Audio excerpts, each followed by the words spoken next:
ఏపీలో బీజేపీ ప్రచారం జోరందుకుంది. ప్రధాని మోడీ ఇప్పటికే రాష్ట్రంలో తొలి విడత ప్రచారం చేయగా తాజాగా అమిత్ షా ధర్మవరంలో సభ నిర్వహించారు. మోదీ 6, 8వ తేదీలో మళ్లీ రాష్ట్రానికి వస్తున్నారు.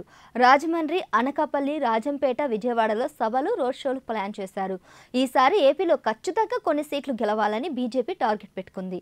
5 ఎంపీ సీట్లు, 5 అసెంబ్లీ సీట్లు తమ ఖాతాలో పడతాయని జీవీఎల్ నరసింహారావు వంటి పార్టీ సీనియర్ నేతలు చెబుతున్నారు. టీడీపీ, జనసేన మద్దతుతో తమ బలం పెరిగిందని, ఈసారి గెలుపు గ్యారంటీ అంటున్నారు. మరి బీజేపీకి నిజంగానే అన్ని సీట్లు వస్తాయా? ఏపీలో ఎప్పుడో గల్లంతైన బీజేపీకి ఇప్పుడు అంత బలమైన లీడర్లు, కార్యకర్తలు ఉన్నారా? మోడీని అయోధ్య రామ మందిరాన్ని చూసి జనం ఓటేసే పరిస్థితి ఉందా?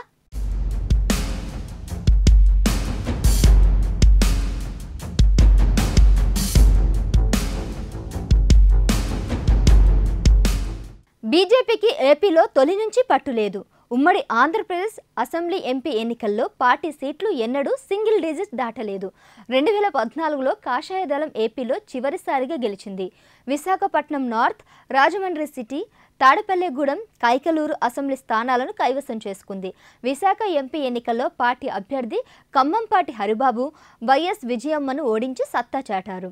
టీడీపీ, జనసేన పొత్తు కమలనాథులకు కలిసొచ్చిందని చెప్పాలి. 2019లో 3 పార్టీలు విడివిడిగా పోటీ చేయడంతో కాషాయం అడ్రస్ గల్లంతైంది. చంద్రబాబు ఇటీవల మళ్లీ ఎన్డీఏలో చేరడంతో ఈసారి కొన్ని సీట్లు గ్యారంటీ అని బీజేపీ ఆశ. తాజా ఎన్నికల్లో బీజేపీ 6 ఎంపీ స్థానాల్లో, 10 అసెంబ్లీ స్థానాల్లో బరిలోకి దిగింది.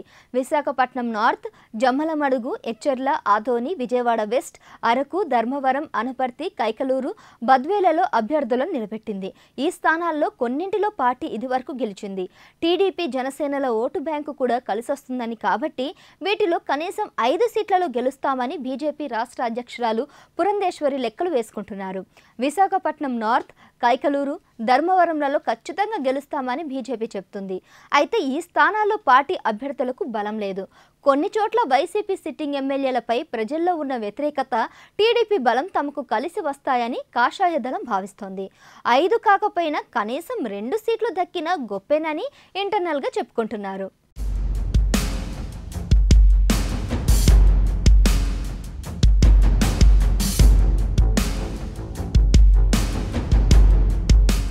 ఏపీ ఎంపీ ఎన్నికల్లో బీజేపీ 6 సీట్లలో పోటీ చేస్తుంది. రాజమండ్రి నుంచి పురంధేశ్వరి, రాజంపేట నుంచి మాజీ సీఎం నల్లారి కిరణ్ కుమార్ రెడ్డి, అనకాపల్లి నుంచి సీఎం రమేష్ బరిలో ఉన్నారు. అరకు, తిరుపతి, నర్సాపురంలోనూ కాస్త తెలిసిన ముఖాలే అదృష్టం పరీక్షించుకుంటున్నారు. తెలంగాణ ఎంపీ ఎన్నికల్లో బీజేపీ సత్తా చాటి 2వ ప్లేస్లో నిలుస్తుందని జాతీయ సర్వేలు చెబుతున్నాయి. మోదీ హవా, అయోధ్య రామ మందిరం వల్ల ఏపీలోని హిందువుల ఓట్లు గప్పగుంతగా పడతాయని బీజేపీ అంచనా. అయితే రాష్ట్రంలో గ్రౌండ్ లెవెల్లో కేడర్ లేకపోవడం, పురంధేశ్వరి తప్ప చెప్పుకోతగ్గ లీడర్ ఎవరూ లేకపోవడం పార్టీకి పెద్ద మైనస్ పాయింట్. తెలంగాణలో బీజేపీ రైజ్ అయ్యేందుకు అవకాశం ఉన్న కమ్యూనల్ పరిస్థితులు ఏపీలో లేవు. బండి సంజయ్, రాజాసింగ్ లాంటి నేతలు లేరు. మిగతా అభ్యర్థులతో పోలిస్తే పురంధేశ్వరి, సీఎం రమేష్లకు గెలిచే అవకాశాలు ఎక్కువగా ఉన్నాయని అంచనా వేస్తున్నారు. వైసీపీ ఫ్యాన్ గాలి ఎంత బలంగా వీచినా తమకు 2-3 అసెంబ్లీ సీట్లు, 1-2 ఎంపీ సీట్లు ఖచ్చితంగా వస్తాయని పార్టీ నేతల ఇంటర్నల్ టాక్.